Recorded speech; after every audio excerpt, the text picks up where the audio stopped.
Walk along Holyoke's sprawling canal system, and you'll find dozens of historic brick mills. Testaments to a bygone era when the city was the largest producer of paper goods in the country and was home to some of the largest silk and alpaca wool mills in the world.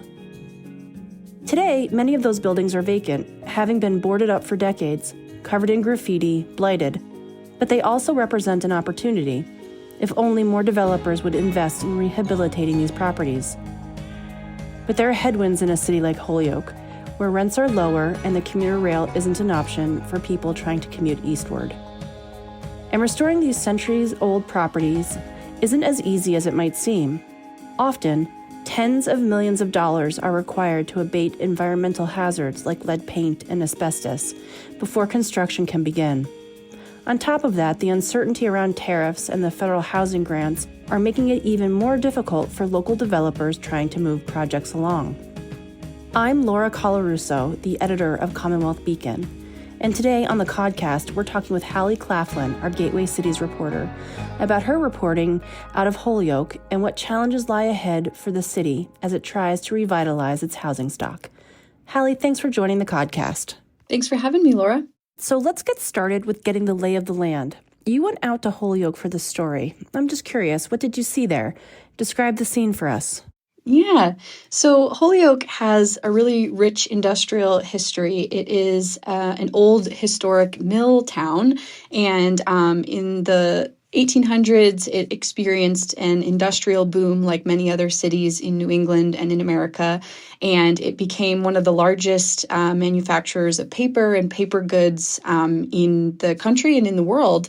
And there were many, many mills that were developed on the canal system in Holyoke that were powered by hydropower. And these mills ranged from paper mills, shoe mills, alpaca wool mills, silk mills. And so it became this huge industrial hub for thread and silk and paper goods and all types of things.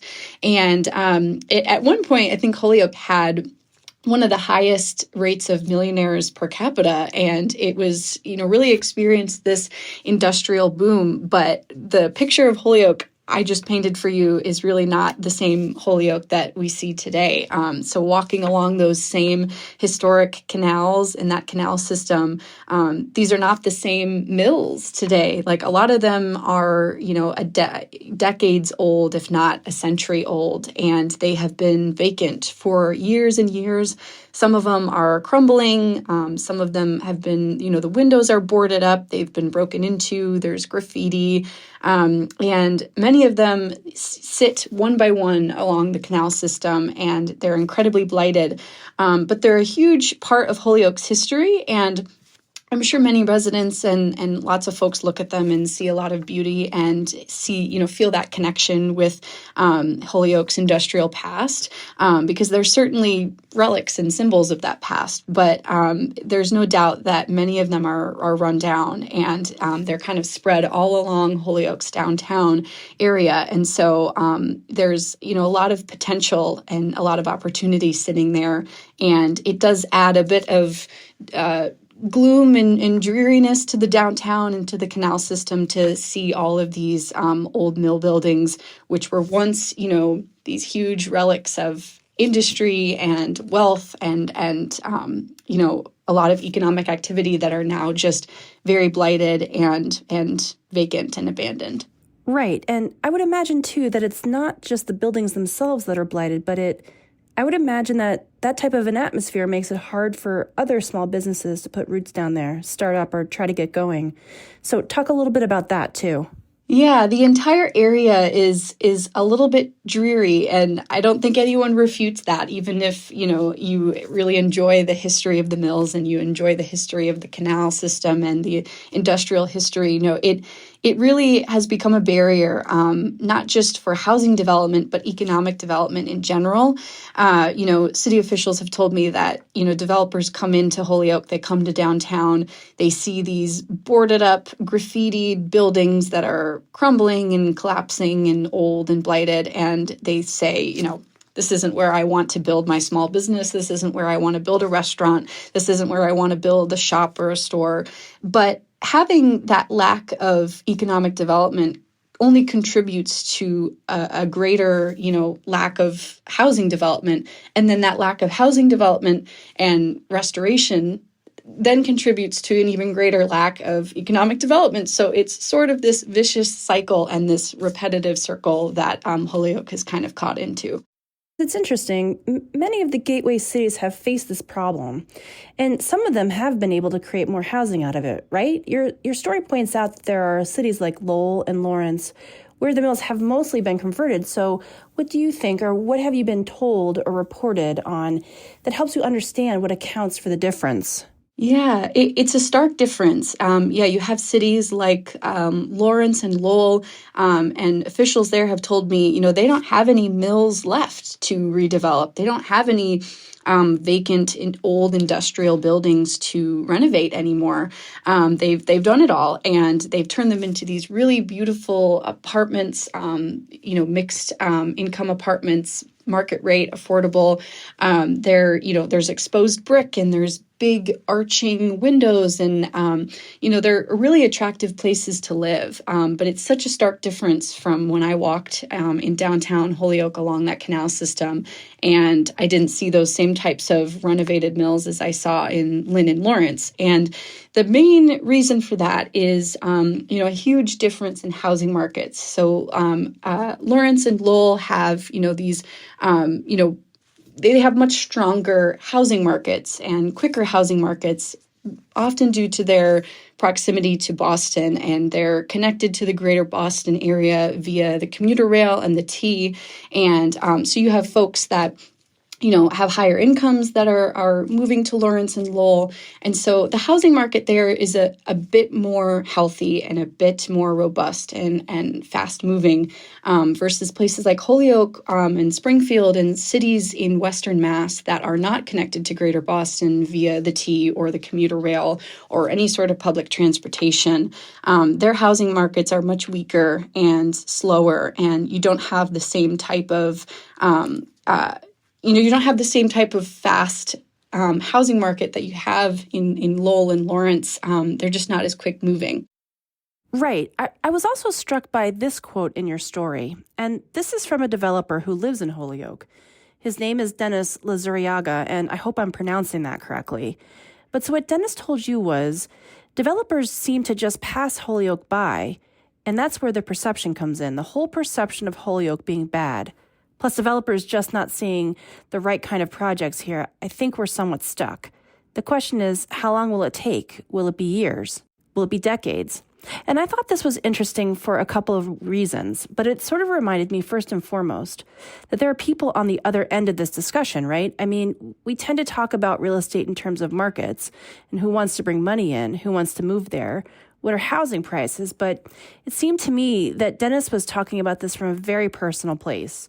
Can you talk a little bit about him and his place in the story? Because he and his brother did find a way to make the project work, so I'm really curious about their experience. Yeah. Dennis and Marco are, local small-scale developers in Holyoke. And so, they depending on how you see it, they sort of have luxury of they live in Holyoke. They actually live in the old buildings that they've renovated into new residential units. So they're sort of in it for the long haul. And that's a stark difference with many other developers that, and sometimes larger developers that come in and, they are looking for a quick turnaround. They're looking to make, a quick profit. They're not looking to stay there. They're not looking to stay and manage the buildings that they've developed. And they want as quick a turnaround as they can get. Whereas some of these smaller, more local scale developers, they're more in it, and it is very personal to them, I think, as you can tell. But for Dennis and Marco, I think that what made their project work, and I talked about this as sort of the stars aligning, because that really is kind of what needs to happen in order for these projects to work. It seems like, everything has to fall in place perfectly. Otherwise, there would be no difference between this building that got renovated and this one that's been sitting vacant since 1970. But I think for Dennis and Marco's project at the Cubit in Holyoke, I think obviously being local and sticking around was what worked to their advantage. But I think keeping it small scale, right? They're not big developers. They don't have the capital set aside to take on these lengthy, expensive projects. So the types of projects they're looking at and the types of projects they're working on are usually, 10 to 15 to 20 units. They're not taking on projects of 100 units of housing. And so these are much smaller scale projects, but they also rely on HDIP, which is the Housing Development Incentive Program at the state level. It's a program designated for gateway cities, and it's the only tax incentive program for market rate housing. There's tons of programs and tax incentives for affordable housing and low-income housing creation, but this one is specifically designated for market rate housing. And so they were able to get access to that funding. But it's interesting because they had mentioned that, Dennis and Marco, they've applied for HDIP funding for other projects, but they've been turned down.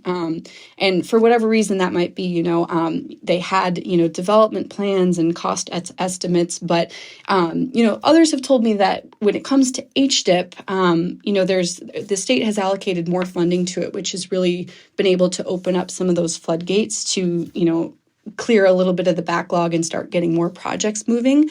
But sometimes HDIP will only, per funding cycle, will only allow one or two projects to go through in each municipality. But often in some of those municipalities, there might be 8 projects or 6 projects or 10 projects that are ready and available for HDIP, but they sort of limit it in that way. So some developers have said with even more funding, even more of those projects could get going through HDIP. But they really did rely on that HDIP funding. It was really pivotal for that project to work. And it was a boost to the Holyoke area just because they've had a lot of developers that come in, like I mentioned, and they want to have that quick turnaround. And so there's often this huge financial gap versus, what it costs to build housing and build housing units versus how much they can get back in profit from those rents. In cities like Holyoke, those rents are much lower, even though the cost of building is often the same as it is in Greater Boston. And so when it comes to filling that gap and making the numbers work and making sure that developers can make a profit off of this, they often turn to those low-income housing tax credits at both the federal and the state level. And so there's a lot of affordable housing being built, but city leaders like Aaron Vega say that they need a mix of both. They need market rate housing and affordable housing to really get economic development going in Holyoke. Right. And that actually is a nice segue into the next question that I had for you, which is, we've looked at the developer side a bit. Looking at it from the city side, what kind of work are local leaders doing to try to convert these mills? Is there a big push at the state house level? What kind of levers do they have to bring more development to these mills?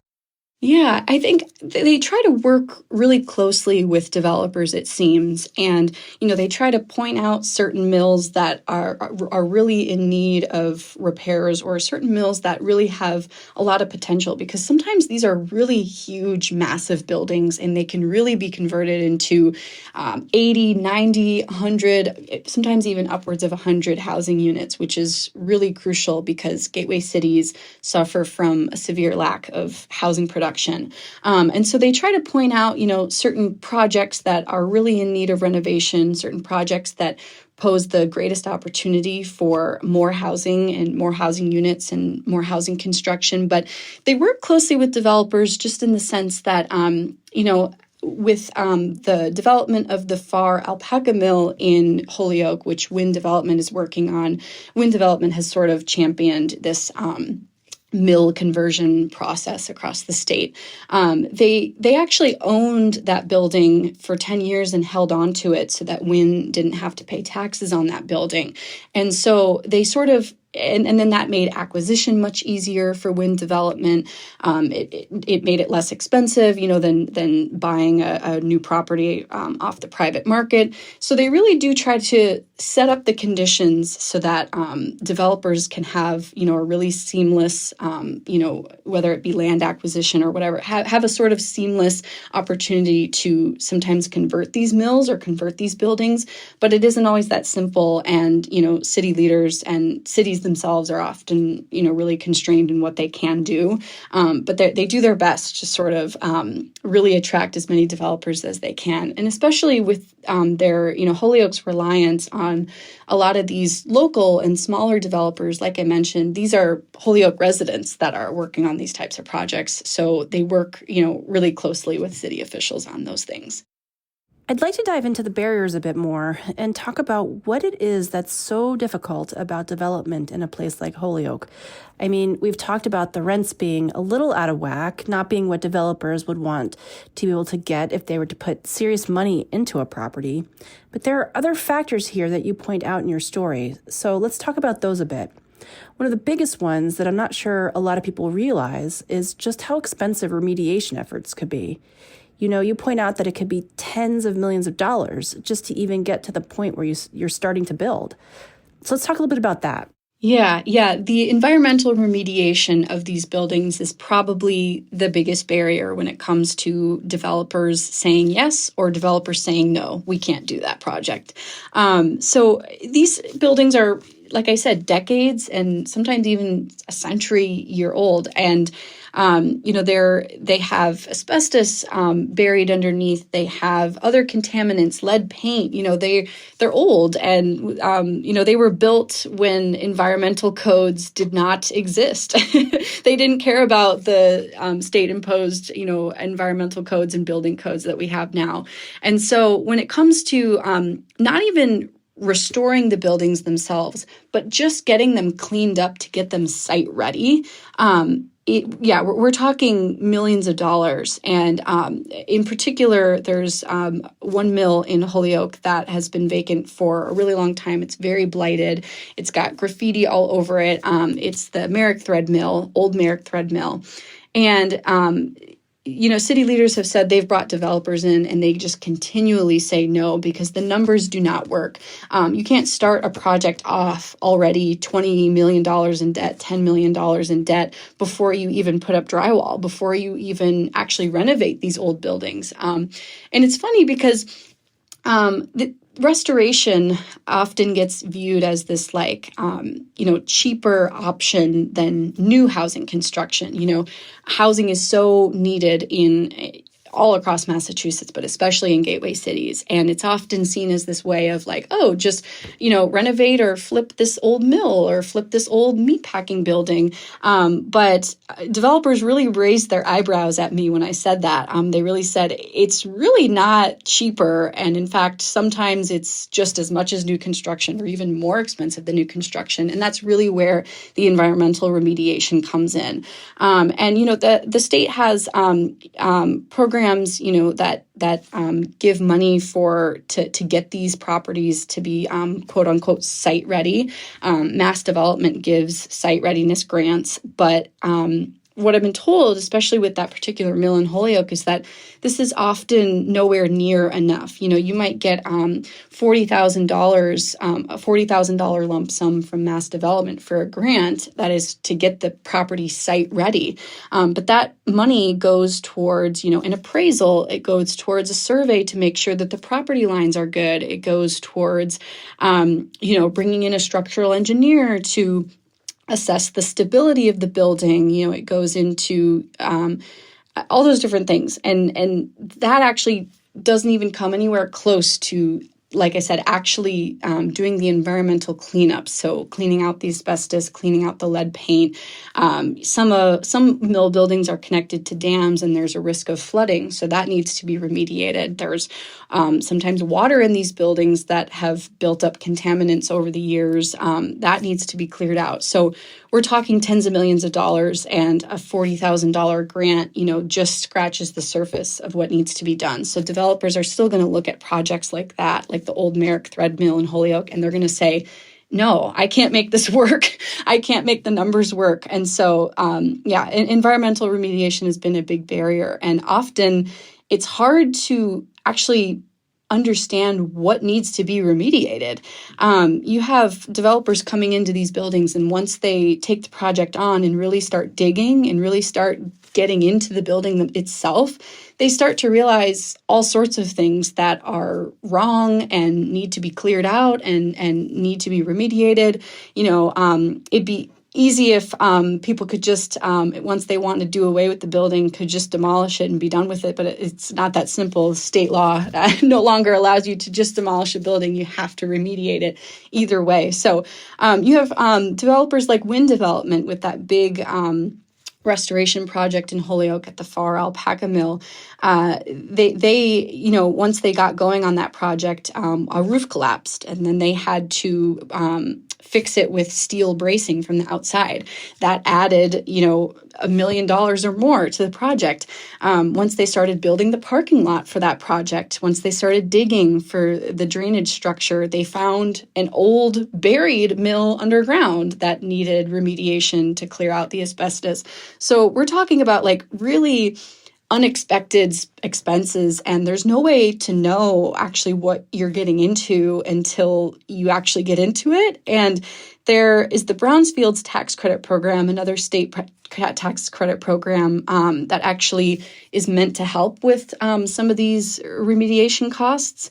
But the problem is that that Wind Development ran into with this parking lot issue was that you have to actually know what the remediation details and costs are up front before you start the project, but there's no way of knowing. So sometimes the benefit of that tax credit program actually it's sort of negated, because if you don't know what the cost is and you don't know what the remediation is beforehand, it's not going to help you.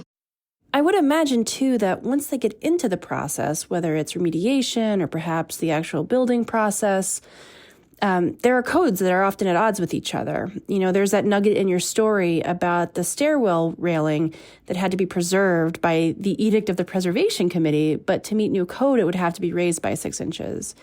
So how are developers dealing with those types of catch-22s? Yeah, they deal with them, but like I mentioned, it just adds more time to an already lengthy and expensive restoration process. We're talking, with the Far Alpaca Mill, that was a 10-year project, and that is because of all these unexpected remediation efforts that have to go into the property.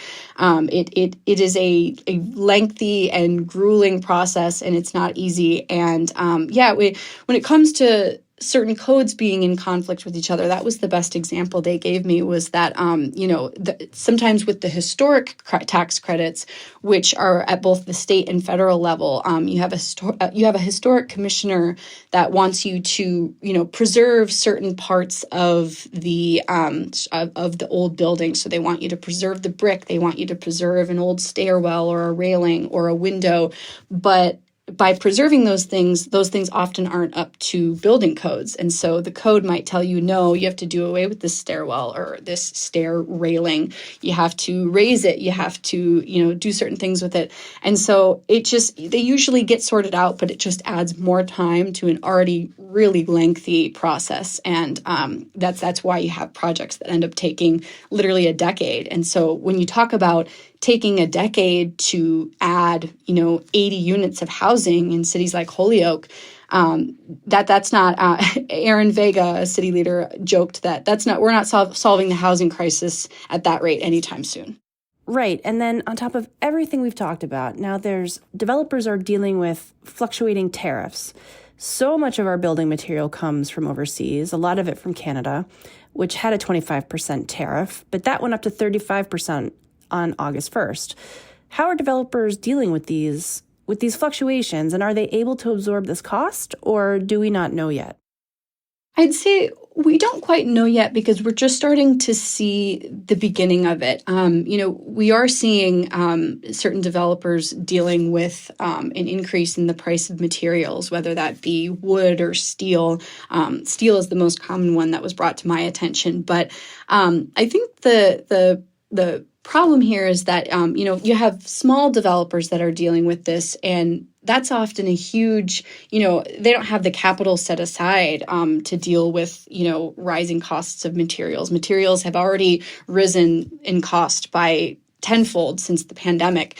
And so, when we're talking about small scale projects that might not need a lot more materials. So Marco and Dennis are working on the restoration of another old industrial building in Holyoke, and it's going to be turned into a restaurant and a co-working office space. And he mentioned to me that the little bit of steel that they have left to buy for that project is probably going to be about 50% more expensive, in line with the tariffs. But because it's such a small amount that they need, it's probably only going to add, another $5,000 to their project. But he was very clear when he told me that if this was anything bigger, if this building or this project was anything bigger, or they needed anything more than that, it would be a significant cost barrier to them, and it could literally kill the project.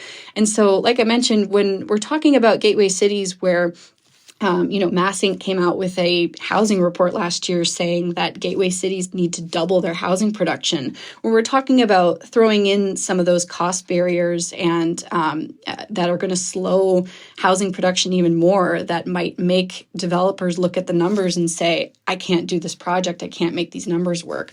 It's only going to, continue to slow housing production from there when you have developers that are just turning away. But some larger developers might be able to absorb these costs, but I've heard from other developers too that they are just avoiding imported materials and building materials altogether. They're just sourcing American-made products, which are known typically to be more expensive depending on where they're coming from.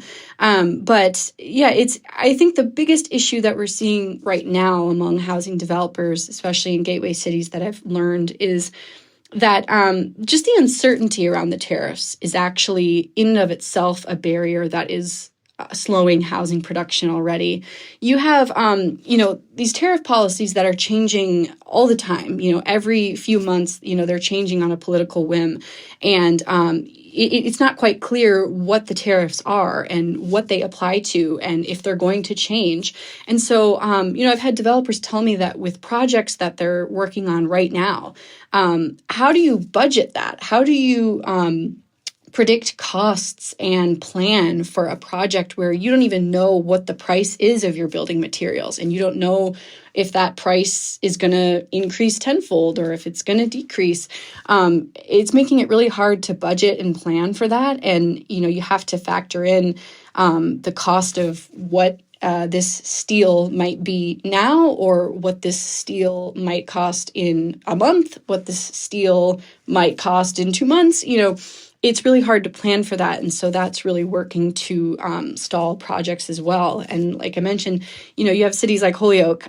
There's already enough sort of stalling the housing production there and housing projects there. So it really is proving to be a barrier, just the uncertainty and the unknown. Right. I mean, it's more expensive if they use goods from overseas. It's more expensive if they use goods from America. It seems like they're just really stuck. And even though there's a lot of uncertainty, though, as they look out into the future, what are they thinking this is going to mean over the long term? So, I talked about that gap, that financing gap that is experienced when it comes to housing production in gateway cities and in cities all across Massachusetts. So the cost of building housing is, it varies, but it's nearly the same all across the state, whether you're in Holyoke all the way west or whether you're in Boston. And the cost is very high, and it's only risen since the pandemic. But like I mentioned, in cities like Holyoke, the rents that you can get and the return that you can get on those housing units, it's nowhere near what you pay to develop it. And so there's this huge gap that needs to be filled. And the state has tons of programs and tons of tax incentives, and even the federal government has tons of tax incentives to kind of help fill that gap. But it doesn't fill the gap completely on its own. And so these developers are really piecing together a puzzle, a funding puzzle, they typically call it, to really fill that gap so that they're able to make a profit. And, when it comes to filling that gap, we've already seen, even though there are so many state programs, there are barriers to that funding. There are barriers and there's limitations to that funding. And so, there might be an expectation with even more rising costs and rising construction costs due to tariffs that maybe the state step in or the federal government step in, which is going to require the creation of more programs. It's going to require more funding, which still isn't going to fill that entire gap, because that gap is only going to become wider, like I mentioned, with the rising cost of construction and materials. And so there might be an expectation that the state step in, or developers are just going to say no, and they're just going to walk away and say, I can't do this. I can't make the numbers work. Right. It's just hard to think about the state stepping in at this point when there are so many moving pieces with the One Big Beautiful Bill Act and what's going to happen with Medicaid. It's hard to see there being money for that in the near future if it's not already there. Yeah, and there's already a huge backlog, developers have told me, of low-income housing tax credits at both the state and federal level. And developers really have come to rely on those tax credit programs to do these projects, especially to do these restoration projects. Like I mentioned, in cities like Holyoke, that gap is so large. Developers are often opting to do affordable housing because they can get some of that gap filled quickly up front with those tax credit programs than they can. Like I mentioned, a lot of these developers aren't interested in sitting around and waiting 10 years to get a return on their investment. They want to see that profit come in and then they want to leave. And so they can sort of do that with the tax credit programs. The state is often slow in payouts for those. It could take a year or 2 years, but it's often quicker than waiting for the rents to pay back themselves, to pay back the cost of construction. But that backlog has really been a challenge for developers because, like I mentioned, it takes a really long time to get funding through that pipeline and to get projects through that pipeline. And there's just been such a huge demand for the use of those low-income housing tax credit programs in recent years that there's such a backlog, and it not only takes a long time, but you have projects that just aren't getting funded, which is only contributing to this really slow housing production that we have in gateway cities. Well, thanks so much for joining us, Hallie, and for laying all that out. Really enjoyed the conversation. Yeah, thanks for having me. Thanks again to Hallie Claflin for joining me on the Codcast, and thank you for listening. I'm Laura Colarusso, and our producer is Charlie Cazella. Our theme music is also by Charlie Cazella. Leave us a rating and review wherever you're hearing this now if you want to help other folks find us. And email codcast@commonwealthbeacon.org if you ever want to get in touch directly. We'll be back next week.